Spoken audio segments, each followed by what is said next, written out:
Which class is the best one for you in Path of Exile 2? With the early access for this new ARPG opening up on December 6th, I wanted to go over the available 6 classes, like the Agile Monk and the Witch with her army of undead to help you pick the best one for your playstyle. Thanks to Path of Exile 2 for sponsoring the video. You can check out the game's early access on Steam, the Epic Games Store, PlayStation 5 and Xbox Series X and S via the special link in the video description. A quick housekeeping note regarding the footage, by the way. Some of it is from an older build, which gave you 5 potion flasks in your inventory. This was later changed to the 2 flask system, which looks like this, so that's what you'll see in early access. Just wanted to avoid any confusion. Before we get into the specific classes, it's good to note that Path of Exile 2's skill system is extremely versatile. In theory, any character can use any skill and you can reach any part of the game's massive passive skill tree. Your choice of class simply determines your starting point. So if you find yourself torn between 2 classes, there's a high chance you can make a hybrid of the 2 work with some creative thinking. And while early access opens with 6 classes with 2 specialized ascension classes for each, the final release will have 12 fully developed classes and 3 ascensions for each, so there's a lot more to come.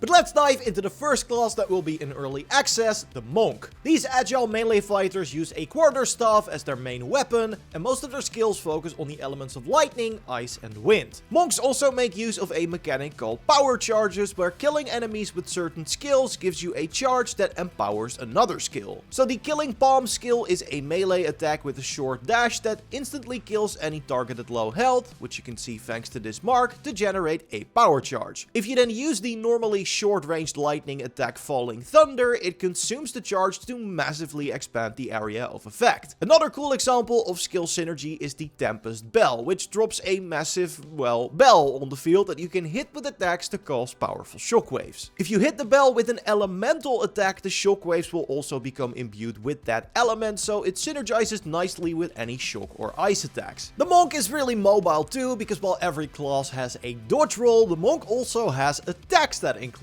movement, like Whirling Assault, that lets you perform a series of swiping attacks while you move forward. You can redirect your movement mid-attack, making it both a powerful offensive tool as well as a good way to reposition yourself. So pick the Monk if you want a very maneuverable melee character who can also dish out a ton of elemental damage. As I mentioned, each class also has 2 ascendancy classes during early access launch, which are specializations that need to be earned by completing ascension trials, which you can find throughout your adventure. For the Monk, you get the choice between the Invoker and the Acolyte. The Invoker is more elemental focused and includes the ability to trigger an avatar state to massively increase your elemental damage. The Acolyte gains access to a special resource called Darkness that your Monk can spend to either increase their damage or improve their defenses. But if you really want to dip your feet into the dark and occult, then the Witch is the class for you. She can shoot out a barrage of bone shards, curse enemies to make them weaker, and even spread negative status effects with the Contagion spell. Her main feature though is being able to summon a bunch of minions to help out in combat, so if you like summoner classes in these types of games, the Witch is perfect. Some spells, like Unearth, will summon temporary minions from enemy corpses, which are quick to summon but generally only strong in numbers. One cool synergy though is that if an enemy was affected by a status effect, their corpse will spawn a minion that also applies that debuff. But the real core of your army is made up of permanent minions, who automatically resummon themselves after dying, so you can focus on casting your other spells. These cost a special resource called Spirit, which basically functions like a budget that you can spend on powerful buffs or, in the Witch's case, permanent minions. While you have a variety of skeletal warriors you can summon, you also have a spell called Bind Spectre that allows you to capture the soul of an enemy and use it as a minion. Permanent minions also have a command skill, like being able to detonate other minions who are at low health, so they basically double as extra skills too. The Witch also has access to one of the coolest ascendancy classes in the game, the Infernalist. This allows you to summon a Hellhound that burns nearby enemies, but you can also transform into a literal demon yourself, which increases damage taken but also massively improves the Witch's damage and cast speed. And you can also choose to become a Blood Mage, spending health as well as mana for every spell cast, but each enemy killed drops life fragments that allow you to heal yourself back up. And by the way, if you enjoyed the video so far, be sure to leave a like and subscribe so you don't miss the next one. So you can already see how different these classes are, but the most unique one, and the one I'm personally most excited to try, is the Mercenary. This crossbow wielding class overwhelms their enemies with a variety of gadgets, firing modes and ammunition types. You can find crossbows that fire heavy single target bolts like a sniper, a rapid fire like a machine gun, or even shoot a close ranged blast like a shotgun. These various firing modes can all be enhanced with elemental ammunition like frost or incendiary that can add some really cool effects. Rapid fire frost bolts leave ice crystals on the ground that slow enemies that walk over them. Incendiary shots can ignite gas clouds from grenades, and you can set up an ice ball with a frost sniper bolt, then switch to piercing ammo to blow up the ice and deal massive damage. So as you can see, the Mercenary really rewards tactical play and good positioning. Crossbows can even be modified with a variety of attachments like launchers that shoot explosive grenades or flashbangs. The Mercenary also has two really interesting ascendancy classes, the Witch Hunter and the Gemling Legionnaire. The Witch Hunter increases your defense against magic attacks, but it also gives every enemy a 10% chance to blow up on death, double that if they're a demon or undead to stick with the class's theme. And while it's a bit more complicated, I expect the Gemling Legionnaire to have a ton of potential. It basically allows you to equip more active skills and more support gems to modify those skills, while also giving you buffs for each of those gems you have slotted. Now maybe you're looking for something a bit more traditional, and if that's the case, look no further than the Warrior. These bulky melee fighters have a ton of AoE slam attacks to deal with groups of enemies, but they can also play more defensively by equipping a shield in their offhand. These are more than just a cosmetic and a stat, by the way, as you can raise your shield at any time to block all frontal incoming damage, and this also applies to shield skills like a forward charge. As you'd expect, there's a ton of synergy between warrior skills, like you can create a magma fissure and then erupt it with a shockwave from another attack. You also have a variety of war cries, like one that buffs the next slam attack with an extra aftershock, or one that marks nearby enemies, which means they'll blow up on death. And if you really want to go all out, you might want to have a look at the passive skill tree and pick up the Giant's Blood passive. This allows you to wield two-handed weapons in one hand, so you can use a two-handed weapon and a shield, or dual wield two-handed weapons. It also doubles the stat requirements of every weapon though, so there is a trade-off. But yeah, the Warrior is the class to pick if you want to be upfront, slam down hordes of enemies, and be really tanky. The two ascendancy classes are the Warbringer and the Titan. Warbringers allow you to summon ancestral spirits to help you in battle or encase your body in jade to tank incoming damage. The Titan is a full-on bruiser, giving every slam attack a chance to trigger an aftershock,